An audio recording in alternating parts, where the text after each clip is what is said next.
សូមស្វាគមន៍មកកាន់ការជួយឈ្មោះចូលរៀនថ្នាក់បរិញ្ញាបត្រជាន់ខ្ពស់នៅសាកលវិទ្យាល័យជាតិគ្រប់គ្រងចំនួនទី28ឆ្នាំសិក្សា2025-2026ជាដំបូងសូមចូលទៅកាន់ browser រួចសូមវាយនៅអាសយដ្ឋាន website រួចលោកអ្នកនឹងឃើញទំព័របែបនេះសូមជ្រើសរើសពាក្យថា Register here ដោយមិនទាន់មានគណនីសូមជ្រើសយកបង្កើតគណនីថ្មី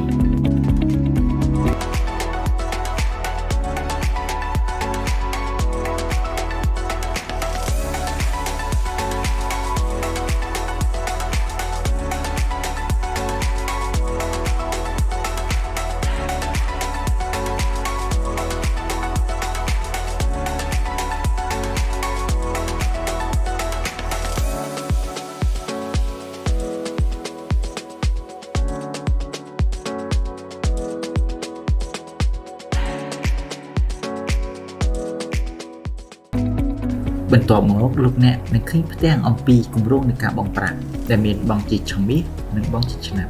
លោកអ្នកនឹងឃើញជម្រើសធនាគារដែលអាចបង់ប្រាក់ជាមួយបានសម្រាប់ថ្លៃរដ្ឋបាល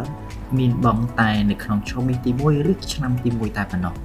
បន្ទាប់ពីលោកអ្នកបានធ្វើការចុះឈ្មោះនិងបង់ប្រាក់រួចលោកអ្នកអាចចូលគណនី NUM របស់លោកអ្នករួចធ្វើការជ្រើសរើស Profile និង Academic នោះលោកអ្នកនឹងឃើញតំណក្រុម Telegram របស់លោកអ្នកបន្ទាប់ពីចូលក្រុម Telegram រួចសាកលវិទ្យាល័យនឹងធ្វើការណែនាំផ្ដល់ព័ត៌មានអំពីថ្នាក់និងថ្ងៃចូលរៀនក៏ដូចជាការវិភាគនៃកម្មវិធីសិក្សាទៅដល់លោកអ្នកនៅក្នុងក្រុម Telegram នោះសូមអរគុណ